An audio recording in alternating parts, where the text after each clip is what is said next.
Ya, pertama memang apa ya, manajemen itu sangat kompleks itu.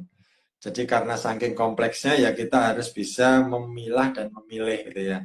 Kita memilah dulu tadi misalnya satu orang yang harus menguasai satu perpustakaan itu. Bagaimana bisa mereka memilih dulu apa yang mereka bisa lakukan kerjakan dengan diri sendiri, apa yang mereka bisa lakukan bersama-sama, apa yang mereka bisa lakukan dengan bantuan orang lain.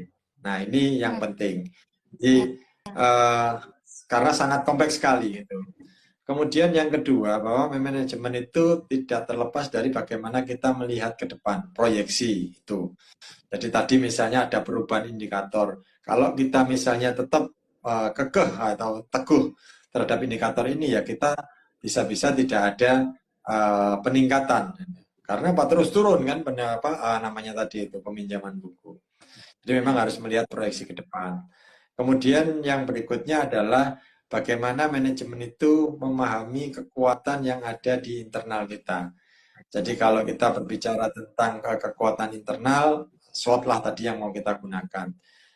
Kalau kita mengikuti apa ya, mengetahui kekuatan di internal, apa sih kelebihan dari SDM kita, kompetensinya di mana. Seperti tadi misalnya tiba-tiba saya harus melakukan redesign ruang perpus sehingga tampil seperti saat ini, ya. itu seperti apa gitu.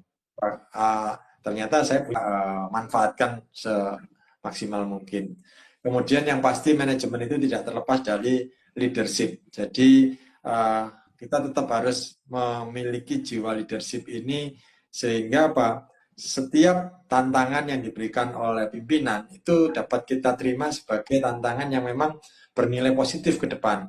Jadi kita tidak a priori dulu, tidak resisten dulu terhadap segala perkembangan, perubahan, kebijakan, tidak seperti itu, tapi coba dulu, kita melihat dulu, oke, nah ini yang memang sering saya lakukan adalah kita menerima dulu. Jadi ketika kita menerima sebetulnya di sana sudah ada plus 1 poin dulu. Jadi itu adalah nilai responsif kita. Tinggal kita nambahkan plus-plus lainnya.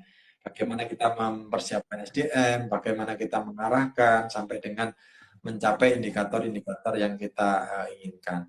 Dan tentu tadi satu kata kunci yang memang perlu kita pegang saat ini adalah networking. Jadi jejaring ini saya pikir akan menjadi yang utama di seluruh organisasi karena apapun kita pertama tidak akan bisa berdiri sendiri, lengkap sendiri, kuat sendiri, kemudian juga mampu sendiri. Nah, itu yang harus kita